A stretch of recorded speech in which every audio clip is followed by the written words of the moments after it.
1-to-1 scoop में आपका स्वागत है। आज हमारे बीच मौजूद हैं जनाब साजिद खान। ये केमिस्ट्री के लेक्चरर हैं। इन्होंने अपने कैरियर में केमिस्ट्री 1992 में अमरावती यूनिवर्सिटी से टॉप किया था। आइए हम उनसे बात करते हैं केमिस्ट्री को लेकर। स्टूडेंट्स आज एग्जामिनेशन आज रिजल्ट्स को फेस कर रहे हैं, रिजल्ट के बाद कैरियर को चूज़ करने जा रहे हैं। आइए हम केमिस्ट्री एक इम्पॉर्टेंट स्ट्रीम है, हम केमिस्ट्री को लेकर बात करते हैं जनाब साजिद खान से। साजिद खान, आपका हमारे स्टूडियो में स्वागत है। शुक्रिया। ये बताइए आप कामठी के रब्बानी जूनियर कॉलेज में जी लेक्चरर हैं। केमिस्ट्री एक साइंस का बहुत इम्पोर्टेंट स्ट्रीम माना जाता है, तो आखिर केमिस्ट्री जो है ये क्या है और इसका क्या इम्पोर्टेंस है साइंस स्ट्रीम में? देखिए, जैसे 10th तक के बच्चों को कुछ कंपलसरी सब्जेक्ट्स होते हैं, तो वैसे ही 12th में केमिस्ट्री और फिज़िक्स, इंग्लिश और लैंग्वेज के साथ में ये भी कंपलसरी सब्जेक्ट्स में आते हैं। जो बच्चे मेडिकल लाइन में जाना चाहते हैं वो चाहें तो मैथ्स छोड़ सकते हैं, जो बच्चे इंजीनियरिंग में जाना चाहते हैं वो चाहे तो बायो छोड़ सकते हैं, बट जनरली बच्चे सारे सब्जेक्ट्स को ऑप्ट करते हैं। बट केमिस्ट्री एंड फिज़िक्स ये दो सब्जेक्ट्स हमेशा उनको हर एग्ज़ाम के लिए, हर कैरियर के लिए इनके कंपलसरी सब्जेक्ट्स हैं। तो जब हम 12th कर लेते हैं हमारे यहाँ के बच्चे, तो जब वो इंट्रेंस एग्ज़ाम के लिए जाते हैं तो मेडिकल लाइन के लिए वो NEET ये एग्ज़ाम देते हैं, उसमें केमिस्ट्री एक इम्पॉर्टेंट सब्जेक्ट है। और जब वो इंजीनियरिंग फील्ड में जाना चाहते हैं तो मैथ्स के साथ में केमिस्ट्री और फिज़िक्स ये भी दोनों इम्पॉर्टेंट सब्जेक्ट्स है। तो केमिस्ट्री हर स्ट्रीम में ज़रूरी है जी। और दोनों में उसका 1/3 पोर्शन जो है वो उसके जो मार्क्स है वो केमिस्ट्री के बेस पर ही रहते हैं। तो ये तो सिर्फ इंजीनियरिंग और मेडिकल के लिए हो गया, लेकिन अगर हम प्योर साइंस की बात करें, BSc, MSc, उसके बाद में रिसर्च, तो इसमें भी केमिस्ट्री जो है तो बहुत ही इम्पोर्टेंट सब्जेक्ट है। क्योंकि बच्चे केमिस्ट्री ऑप्ट करने के बाद, केमिस्ट्री सब्जेक्ट लेने के बाद रिसर्च फील्ड में जा सकते हैं, इंडस्ट्रीज़ में जा सकते हैं जो अलग अलग होती हैं। पेंट इंडस्ट्री है, पेट्रोकेमिकल्स है और सीमेंट इंडस्ट्रीज़ है, मेडिसिन है, सब जगह के लिए केमिस्ट्री एक बहुत ही इम्पोर्टेंट सब्जेक्ट है। जिन बच्चों को केमिस्ट्री से फोबिया होता है, केमिस्ट्री से दूर भागते हैं, जिस तरह से फिजिक्स और मैथ को किलर माना जाता है, किलर सब्जेक्ट्स है, तो उन बच्चों का, स्टूडेंट्स का फोबिया कैसे दूर किया जाता है? देखिए, किसी भी चीज़ का फोबिया अगर दूर करना है तो सबसे पहले हमें उससे जान पहचान बढ़ानी होगी और उससे डर निकालना होगा। मैं हमेशा अपने बच्चों को एक एग्ज़ाम्पल देता हूँ कि अगर आपके सामने कोई दुश्मन है तो उसका मुकाबला करने के 3 ऑप्शंस हैं आपके पास। आइदर किल हिम, या तो उसको मार डालिए, और गेट एस्केप्ड, भाग जाइए छोड़कर जी, और मेक हिम अ फ्रेंड। तो ना हम केमिस्ट्री को किल कर सकते हैं, ना ही हम केमिस्ट्री को छोड़ सकते हैं। We have only one option कि हमें उसको अपना दोस्त बनाना होगा। तो जाहिर सी बात है, जब हम किसी को दोस्त बनाना चाहते हैं तो हम ये पसंद करते हैं कि हम ये मालूम करने की कोशिश करते हैं कि उसके लाइकिंग्स क्या है, उसके रिक्वायरमेंट्स क्या है, उस तक कैसे पहुंचा जा सकता है। तो ऐसे ही केमिस्ट्री के भी कुछ है। यानी बच्चों को केमिस्ट्री में उन्हीं बच्चों को तकलीफ जाती है जिनका 10th लेवल तक कुछ बेसिक कमज़ोर रह गया। तो फिर जब वो 11th और 12th में आते हैं तो उनको बहुत ज़्यादा डिफरेंस देखने को मिलता है। 10th तक के जैसा वो केमिस्ट्री पढ़ते थे और 11th 12th में जैसा पढ़ते हैं तो काफ़ी फ़र्क है। तो जिनका बेसिक क्लियर है उनके लिए बहुत ही इजी है केमिस्ट्री जी।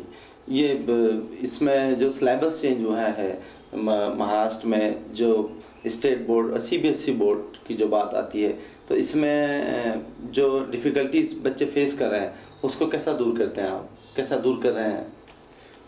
देखिए, ये बात तो सही है कि आज से 2 साल पहले तक महाराष्ट्र के और CBSE के सिलेबस में बहुत ज़्यादा फ़र्क था।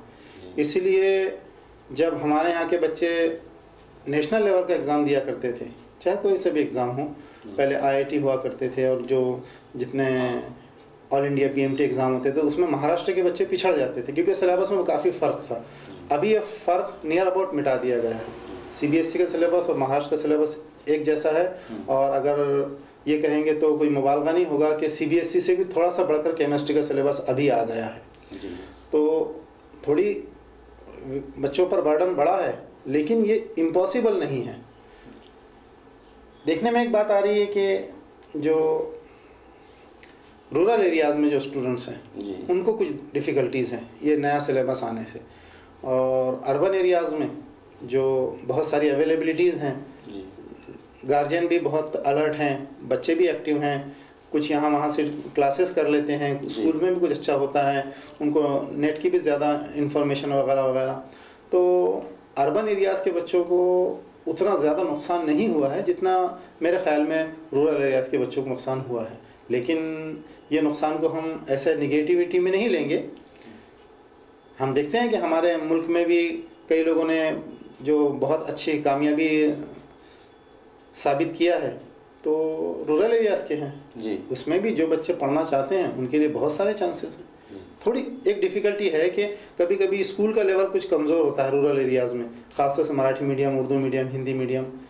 तो वो बच्चे 11-12 में आने के बाद थोड़ी डिफ़िकल्टी महसूस करते हैं, चाहे वो शहर में आकर पढ़ें या अपने गाँव में ही पढ़ें।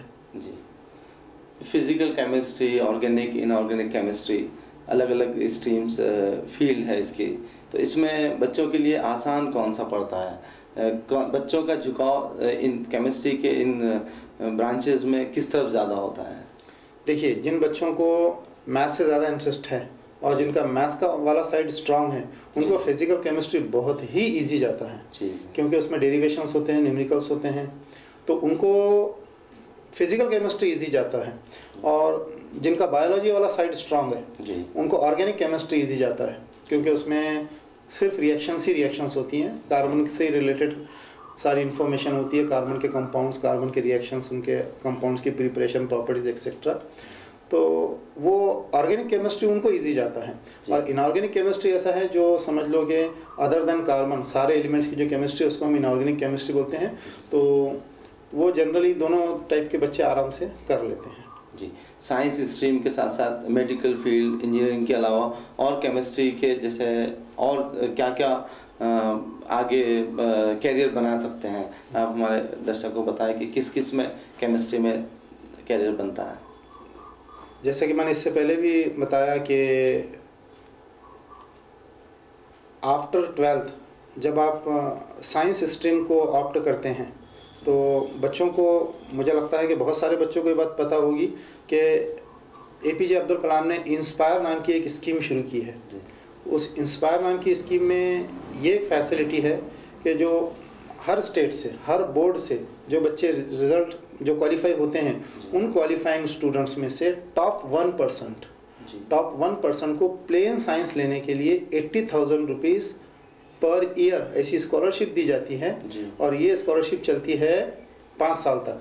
यानी कोई BSc MSc करेगा तो उसको भी मिलेगी, या कोई इंटीग्रेटेड केमिस्ट्री लेता है, जैसे मुंबई और पुणे बोर्ड में चलता है इंटीग्रेटेड केमिस्ट्री, मीन्स दो students study chemistry for 5 continuous years. उनको अदर सब्जेक्ट्स उतने इंपॉर्टेंट नहीं होते हैं। तो ऐसे 5 साल वाले बच्चे, या कोई हमारे जैसे नागपुर और यहाँ पे जो यूनिवर्सिटीज़ हैं यहाँ पर BSc और MSc करता है तो उनको 5 साल वाले, तो इन बच्चों को 5 साल तक के 80,000 रुपीज़ का स्कॉलरशिप मिलता है। और जब बोर्ड के रिजल्ट स्कूल्स में आते हैं तो स्कूल में रिजल्ट के साथ साथ में उन बच्चों की लिस्ट भी आती है, दो students have been selected for that 1% और फॉर दैट इंस्पायर स्कीम। तो इसके पीछे जो APJ अब्दुल कलाम साहब का जो मकसद था वो ये था कि हमारे मुल्क का जो क्रीम है वो क्रीम सिर्फ मेडिकल और इंजीनियरिंग फील्ड में जा रहा है और कुछ बिजनेस फील्ड में जा रहा है। यानी हम वहाँ बहुत अच्छा काम कर रहे हैं, सारे फॉरेन कंट्रीज़ में हमारे यहाँ के इंजीनियर्स काम कर रहे हैं वगैरह, सब सही है, लेकिन हमारे यहाँ का जो क्रीम है, जो 12th के बाद में उनको लगता है कि ज़्यादा प्रॉस्पेक्ट्स हैं इंजीनियरिंग फील्ड में है तो इंजीनियरिंग फील्ड में चले जाते हैं। साइंस को एज अ कैरियर नहीं ले रहे हैं लोग, तो साइंस को एज ए कैरियर लेते हैं तो हम लोग रिसर्च एंड डेवलपमेंट में अपनी जो एक्टिविटी है या अपनी जो कंट्रीब्यूशन है वो ज़्यादा अच्छे तरीके से दे सकते हैं। तो बच्चों का रुझान उस तरफ करने के लिए ये इंस्पायर स्कीम लाई गई है। तो उसमें होगा ये कि जब बच्चे एज ए केमिस्ट्री को एज ए सब्जेक्ट लेंगे और BSc और MSc जब करेंगे तो फिर उनके लिए बहुत सारे फील्ड्स ऐसे ओपन हो जाते हैं। जैसे आपको इससे पहले बताया कि मेडिसिन में जा सकते हैं, इंडस्ट्रीज़ में जा सकते हैं, उसके बाद में फिर वो चाहे तो कॉम्पिटिटिव एग्ज़ाम करके सिविल सर्विसेज में भी जा सकते हैं। तो हर जगह केमिस्ट्री का इम्पोर्टेंस है जी। एग्ज़ाम्स के अलावा जो एसएससी के एग्ज़ाम्स होते हैं, उसके अलावा और भी जो एग्ज़ाम्स आपने बताया नीट के और इंजीनियरिंग के जो एग्ज़ाम्स होते हैं, उसका प्रिपरेशन कैसा स्टूडेंट्स को करना चाहिए? हाँ देखिए, अभी जब से ये सब इसी साल से इंजीनियरिंग के बच्चों के लिए JEE आ गया, मेडिकल के लिए NEET आ गया जी। तो मैं ऐसे ही जब अपने दोस्तों से बात करता हूँ या जब किसी क्लासेस का हम सर्वे करते हैं या पता करते हैं, तो एक बात देखने में आ रही है कि इंजीनियरिंग फील्ड में तो जो बच्चे रेगुलर बेसिस पे पढ़ाई करते हैं जी, वो उसी साल JEE में या MTCET में अच्छा क्वालिफाई कर लेते हैं और उनको अच्छे इंजीनियरिंग कॉलेज मिल भी जाते हैं। उसकी एक और वजह यह है कि हमारे पास में इंजीनियरिंग कॉलेजेस की एक बहुतायत है जी। नागपुर में और उसके अतराफ में हमारे पास में 58 इंजीनियरिंग कॉलेजेस है। एक कॉलेज में नियर अबाउट 5 स्ट्रीम्स ले लीजिए आप, एक स्ट्रीम में 60 to 100 स्टूडेंट्स लीजिए, नंबर ऑफ स्टूडेंट्स है, तो सारे बच्चों को एडमिशन मिल ही जाती है। लेकिन जब नीट के रिजल्ट्स आते हैं तो नीट के रिजल्ट्स में पिछले 4-5 सालों से, उसके पहले PMT हुआ करता था, तो PMT में भी जो टॉप के 90% या 85% स्कोर करने वाले बच्चे, उन्हीं को मेडिकल फील्ड में एडमिशन मिलती थी। कंपटीशन थोड़ा ज़्यादा है उसमें, तो उसमें ये देखने को मिल रहा था कि जो बच्चे 12th करने के बाद एक साल रिपीट करते हैं, वो एग्ज़ाम को दोबारा देते हैं या साल भर उसी एग्ज़ाम की पढ़ाई करते हैं, ऐसे बच्चे उसमें क्वालिफाई हो रहे हैं। यानी अगर हम क्वालिफाइंग स्टूडेंट्स का पूरा डाटा कलेक्ट करेंगे तो पता चलेगा कि 25% स्टूडेंट्स अभी रेगुलर से आए हैं और 75% students are repeaters, because through out the year they ओनली 3 subjects, chemistry, physics and biology, तो वो ज़्यादा अच्छा उसमें स्कोर कर लेते हैं। मैं ये कहता हूँ कि ये जो 25% आ रहे हैं, तो ये भी महाराष्ट्र के ही स्टूडेंट है। जब ये 25% आ सकते हैं तो हमारे यहाँ के आज के प्रेजेंट के बच्चे क्यों नहीं आ सकते? रिक्वायरमेंट सिर्फ ये है कि उनको जो 11th और 12th का जो सिलेबस है वो थ्रू आउट कंप्लीट करना है, पर्टिकुलरली टेक्स्ट बुक। बच्चों को क्या आजकल चाहिए होता है कि दे ऑप्ट और they like for the shortcuts, तो यहाँ पे शॉर्टकट्स नहीं चलते हैं। यहाँ पे आपको बुक की थॉरो स्टडी चाहिए, बुक की ही स्टडी चाहिए। केमिस्ट्री यानी 11th का केमिस्ट्री का फुल, 12th का केमिस्ट्री का फुल, तब मुझे नहीं लगता कि उनको किसी क्लास को भी ज्वाइन करने की ज़रूरत है। हाँ, अगर उनको अपनी कुछ डिफ़िकल्टीज़ हैं तो डिफ़िकल्टीज़ के लिए कुछ जो कॉम्पिटिटिव एग्ज़ाम्स के लिए जो बुक्स होती हैं वो कलेक्ट कर सकते हैं या फिर नेट की मदद ले सकते हैं। वो अगर आज एक टॉपिक क्लिक करते हैं तो उसको उस टॉपिक के बारे में सारी की सारी इन्फॉर्मेशन आती है। जैसे एक बच्चे ने टाइप किया रीमर-टीमन रिएक्शन, रीमर-टीमन रिएक्शन थोड़ी सी टफ है, जो कभी कभी क्लास में उतनी अच्छी तरह से एक्सप्लेन नहीं हो पाती है। जस्ट वो क्लिक करता है रीमर-टीमन रिएक्शन, तो उसके बारे में कंप्लीट इन्फॉर्मेशन बच्चे के सामने आ जाती है। उसको ज़्यादा से ज़्यादा 5 या 10 मिनट उसके लिए देना है। तो जो बच्चे हार्डवर्क करते हैं, जो from the first day of their school और from first day of their 11th standard जो रेगुलर रहते हैं, वो बिल्कुल रेगुलर में भी क्वालिफाई होते हैं और उनको उसी साल मेडिकल में इंजीनियरिंग में एडमिशन मिल जाता है। लैंग्वेज को लेकर कुछ प्रॉब्लम्स होते हैं, मराठी मीडियम है, उर्दू मीडियम है। साइंस के लिए बेहतर जो ऑप्शन होता है बच्चों के लिए, वो दूसरे मीडियम से जब इधर मेन स्ट्रीम में आने के लिए मेहनत करते हैं, तो वो किस तरह की डिफ़िकल्टी फेस करते हैं और वो डिफ़िकल्टीज़ को कैसे दूर किया जा सकता है? लैंग्वेज का प्रॉब्लम तो होता है जी। एवरेज बच्चों को लैंग्वेज का प्रॉब्लम होता है, और जो पढ़ने वाले बच्चे हैं जो बहुत हार्ड वर्किंग होते हैं, उनके लिए लैंग्वेज कोई बैरियर नहीं है। मैं 20 साल से उर्दू मीडियम स्कूल में पढ़ा रहा हूँ और पिछले 4 सालों से हमने उर्दू मीडियम के एक सेक्शन को इंग्लिश मीडियम में कन्वर्ट कर लिया और अभी मैं इंग्लिश में पढ़ा रहा हूँ।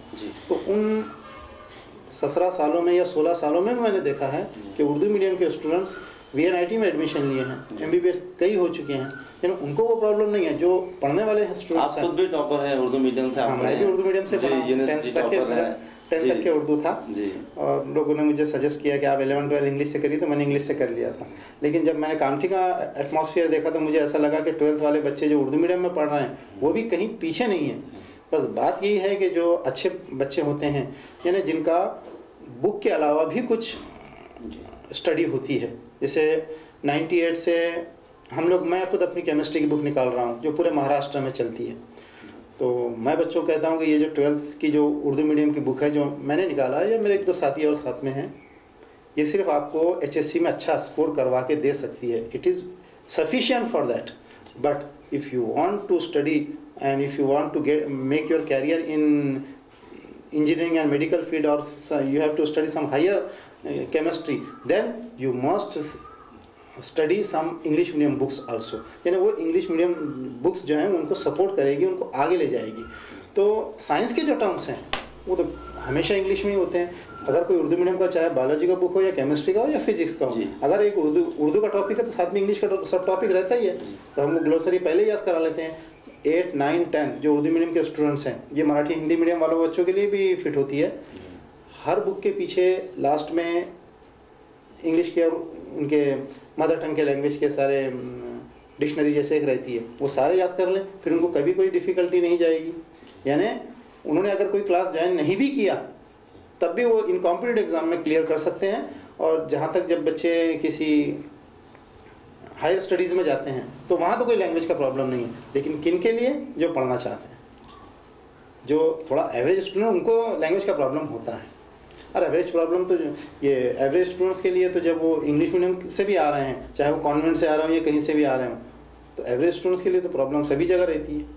Means everything depends on the level of the student. जी, जैसे अभी आपने तो कन्वर्ट किया, जैसे इंग्लिश मीडियम शुरू किया, लेकिन इससे पहले भी रब्बानी जो स्कूल है, कॉलेज है कामठी का, उससे काफ़ी बच्चे जो है मेडिकल फील्ड में, इंजीनियरिंग फील्ड में आज हिंदुस्तान में अपने उस शहर का, उस स्कूल का, कॉलेज का नाम रोशन कर रहे हैं। आप हमारे 1-to-1 स्कूप के स्टूडेंट्स को, ये दर्शकों को बताइए कि केमिस्ट्री में वो कैरियर कैसे बनाएं, आप अपने टिप्स दीजिए। जी जी,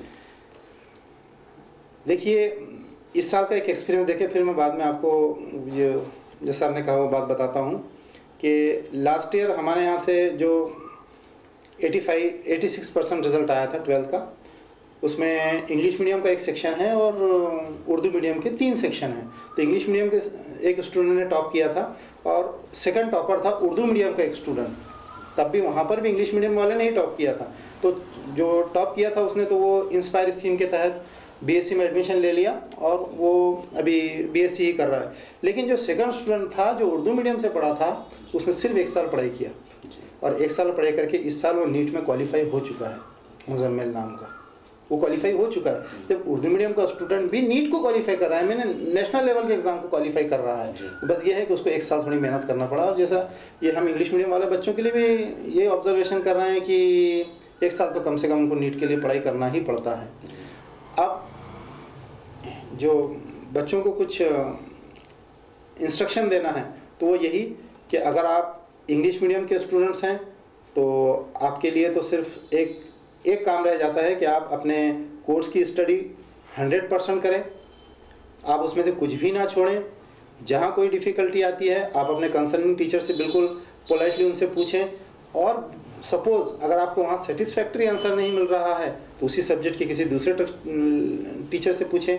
वो भी पॉसिबल नहीं है तो आपके पास सबसे बेहतर एक मीडियम अवेलेबल है, नेट। मैंने जैसे कहा कि आप एक वर्ड टाइप करिए, आपको उसके बारे में कंप्लीट इन्फॉर्मेशन डिटेल्स में मिल जाएगी। और जो अदर मीडियम के स्टूडेंट्स हैं, अदर मीडियम के स्टूडेंट्स को पहला काम ये करना है कि 8, 9, 10 इसमें जितने ये ट्रांसलेशन होता है, जितना ग्लॉसरी होती है, उसको अच्छी तरह से याद कर लें। और जब अपने वो उर्दू मीडियम की बुक भी अगर पढ़ रहे हैं तो उसमें साथ में जितने इंग्लिश अल्टरनेटिव्स दिए रहते हैं उसको पूरी तरह से ध्यान में रखें। और जब तक कि आप सब्जेक्ट के ऊपर कमांड हासिल नहीं करेंगे, आप किसी कॉम्पिटिटिव एग्ज़ाम में बेहतर नहीं कर सकते। हमने पिछले कई सालों का रिज़ल्ट ऐसा देखा है कि ऐसा रेयर हुआ है या बहुत ही नहीं के बराबर हुआ है कि जिसका HSC में रिज़ल्ट अच्छा नहीं है लेकिन वो कॉम्पिटिटिव में अच्छा किया है। It is near to impossible. आप पहले HSC में अपना बेस बनाइए, बाद में आप कंपटीशन एग्ज़ाम की तैयारी करिए, फिर आपके लिए सक्सेस ही सक्सेस है। जी, आपका बहुत बहुत शुक्रिया। आप हमारे स्टूडियो में आए, हमारे स्टूडेंट्स को गाइड किया आपने।